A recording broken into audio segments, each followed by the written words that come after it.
মুহূৰ্তত এটা অত্যন্ত উদ্বেগজনক খবৰ দিব বিচাৰিছো। ৰাজ্যত এইবাৰ কলেৰাৰ সন্ত্ৰাস, এইবাৰ উজনি অসমত ভয়ংকৰ ৰূপ ধাৰণ কৰিছে মহামাৰী কলেৰাই। বিশেষকৈ ডিব্ৰুগড় জিলাৰ নাহৰকটীয়াত এইবাৰ কলেৰাৰ ভয়ংকৰ ৰূপ। কলেৰা এক প্ৰকাৰ বিভীষিকাৰ সৃষ্টি কৰিছে। এজন দুজন নহয়, ৭৫ গৰাকীকৈ লোক কলেৰাৰ আক্ৰান্ত হৈছে আৰু তাৰে ভিতৰত দুজন লোকে মৃত্যু সাবটিছে।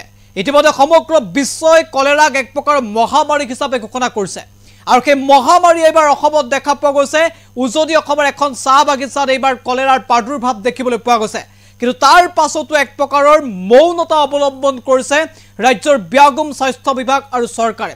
কেৱল ব্যৱস্থা গ্ৰহণ কৰা হ'ব বুলিয়ে কৈ দায়িত্ব সামৰিছে ৰাজ্যৰ স্বাস্থ্যমন্ত্ৰী কেশৱ মহন্তই। ইতিমধ্যে চৰকাৰৰ ফালৰ পৰা যি ধৰণে পৰ্যাপ্ত সা সুবিধা দিব লাগিছিল বা পৰ্যাপ্ত গুৰুত্ব দিব লাগিছিল সেয়া নিদি আৰু এই মুহূৰ্তত অভিযোগ উত্থাপিত হৈছে। নাহৰকটীয়াৰ জয়পুৰ চাহ বাগিচাত এক প্ৰকাৰৰ কলেৰাৰ হটস্পট হিচাপে পৰিণত হৈছে জয়পুৰ চাহ বাগিচা। কেইবাগৰাকীও লোক আক্ৰান্ত হৈছে, চিকিৎসালয়ত আছে। ডায়েৰিয়া সদৃশ ৰোগ প্ৰথমে তেওঁলোকৰ হৈছিল, পিছলৈ কলেৰা বুলি ইতিমধ্যে চিনাক্ত কৰা হৈছে। চিকিৎসকৰ মন্তব্য আছে, সেয়াও আমি শুনাম। কিন্তু যি কলেৰা এক প্ৰকাৰৰ মহামাৰী হিচাপে ঘোষণা কৰা হৈছে, সেই কলেৰা কিহৰ বাবে পুনৰ অসমত কলেৰাৰ সংক্ৰমণ হৈছে তাক লৈ ইতিমধ্যে চৰকাৰৰ ফালৰ পৰা যি ধৰণে গুৰুত্ব দিব লাগিছিল সেই গুৰুত্ব নিদিয়াৰ এই মুহূৰ্তত অভিযোগ উত্থাপিত হৈছে। যিটো সময়ত উন্নয়নৰ কথা কোৱা হৈছে সেই সময়ত শৌচাগাৰৰ অভাৱৰ বাবেই কলেৰাৰ দৰে ৰোগৰ প্ৰাদুৰ্ভাৱ হোৱাৰ আশংকা ব্যক্ত কৰিছে একাংশ লোকে।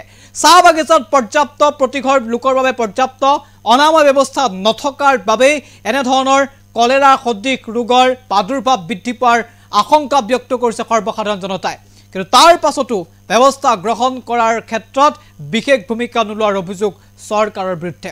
যিটো সময়ত কলেৰাক নিয়ন্ত্ৰণৰ বাবে চৰকাৰে এক প্ৰকাৰৰ গুৰুত্বপূৰ্ণ ব্যৱস্থা গ্ৰহণ কৰিব লাগিছিল, যিটো সময়ত উন্নয়নৰ শ্লোগান দিয়া চৰকাৰখনে শৌচাগাৰ নিৰ্মাণৰ বাবে গুৰুত্ব দিব লাগিছিল, পৰ্যাপ্ত বিশুদ্ধ খোৱা পানী যোগানৰ ওপৰত গুৰুত্ব দিব লাগিছিল, সেইসমূহ যোগান নধৰাৰ বাবেই কলেৰাৰ প্ৰাদুৰ্ভাৱ বৃদ্ধি পোৱাৰ আশংকা ব্যক্ত কৰিছে সৰ্বসাধাৰণ জনতাই।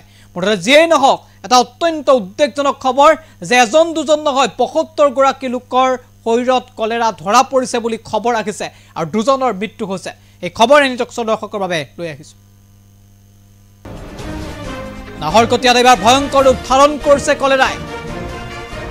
কলেৰাত আক্ৰান্ত হৈছে প্ৰায় ৭৫ গৰাকী লোক। চৰকাৰ প্ৰশাসনৰ গাফিলতিৰ তথ্য পোহৰলৈ আহিছে। আকৌ শংকাই ৰূপ ধাৰণ কৰিছে মহামাৰী কলেৰাই। কলেৰাত ইতিমধ্যে আক্ৰান্ত হৈ দুজন লোকৰ মৃত্যু হোৱাৰ তথ্য পোহৰলৈ আহিছে। নাহৰকটীয়াৰ জয়পুৰ চাহ বাগিচাত ভয়ংকৰ ৰূপত দেখা দিছে কলেৰা। আতংকিত হৈ পৰিছে তাৰ চাৰিওকাষৰ লোকসকল, কাৰণ বাগিচা কৰ্তৃপক্ষৰ প্ৰশাসনৰ গুৰুত্বহীনতাৰ বাবেই এনেধৰণৰ ভয়ংকৰ পৰিস্থিতিৰ সৃষ্টি হোৱাৰ তথ্য পোহৰলৈ আহিছে। কেৱল আশ্বাস গ্ৰহণৰ ব্যৱস্থা গ্ৰহণৰ আশ্বাস দিয়ে দায়িত্ব সামৰিছে চৰকাৰে, সেই অভিযোগ উত্থাপিত হৈছে। কাৰণ কলেৰাৰ দৰে মহামাৰীৰ প্ৰাদুৰ্ভাৱ বৃদ্ধি পোৱাটো নিশ্চিতভাৱে স্বাস্থ্য বিভাগ বা অসম চৰকাৰৰ বাবে এটা লজ্জানত কথা। কাৰণ যিটো সময়ত কলেৰাৰ দৰে ৰোগৰ বাবে চৰকাৰে ব্যৱস্থা গ্ৰহণ কৰিব লাগিছিল, কলেৰাৰ দৰে ৰোগ নিয়ন্ত্ৰণৰ বাবে পৰ্যাপ্ত ব্যৱস্থা গ্ৰহণ কৰিব লাগিছিল, সেই সময়ত কলেৰা কিয় হৈছে তাক লৈ এই মুহূৰ্তত চৰকাৰে তদন্ত কৰাৰ নিশ্চিতভাৱে প্ৰয়োজন আছে। ইতিমধ্যে অভিযোগ উত্থাপিত হৈছে যে পৰ্যাপ্ত শৌচাগাৰ নাই, যাৰ বাবে তেওঁলোকৰ এনেধৰণৰ ৰোগ হৈছে। একাংশই অভিযোগ উত্থাপিত কৰিছে যে কেৱল শৌচাগাৰেই নহয়, প্ৰয়োজনীয় বিশুদ্ধ খোৱা পানীৰ অভাৱ বাগিচাখনত, যাৰ বাবে এনেধৰণৰ ৰোগ হোৱাৰ অভিযোগ উত্থাপিত হৈছে। ইয়াৰ পাছত এতিয়া চৰকাৰে কি ব্যৱস্থা গ্ৰহণ কৰে সেয়াও কিন্তু এই মুহূৰ্তত লক্ষণীয় হ'ল। আমাৰ হাতত মন্তব্য আছে, সেয়া এই মুহূৰ্তত আগবঢ়াইছোঁ। আমি এখন জয়পুৰ চাহ বাগিচা আৰু হস্পিটেলত আছোঁ আমি এতিয়া। আৰু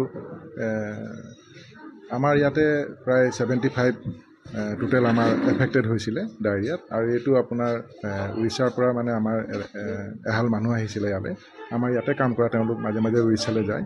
তাৰপৰা তেওঁলোকে ৰাস্তাতেই মানে অসুস্থ হৈছিলে। অসুস্থ হোৱাৰ পিছত যেতিয়া বাগান পাইছিলেহি, জয়পুৰ চাহ বাগিচা যেতিয়া পাইছিলেহি, তেওঁলোকে কণ্ডিশ্যনটো অলপ বেয়া হৈ আহিছিলে। বেয়া হৈ অহাৰ পিছত আমাৰ ইয়াত হস্পিটেলত অনা হ'ল।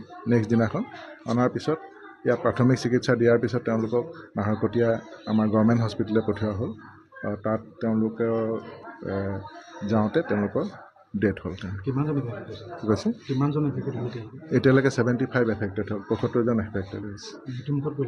মৃত্যুমুখত দুজন পৰিছে। এজন হৈছে সেইজন কেছটো, আৰু দ্বিতীয়টো হৈছে ছাছপেক্টেড হৈছে, তাৰমানে সেইটো ডায়েৰিয়া হৈছে নাই এতিয়ালৈকে ধৰিব পৰা নাই।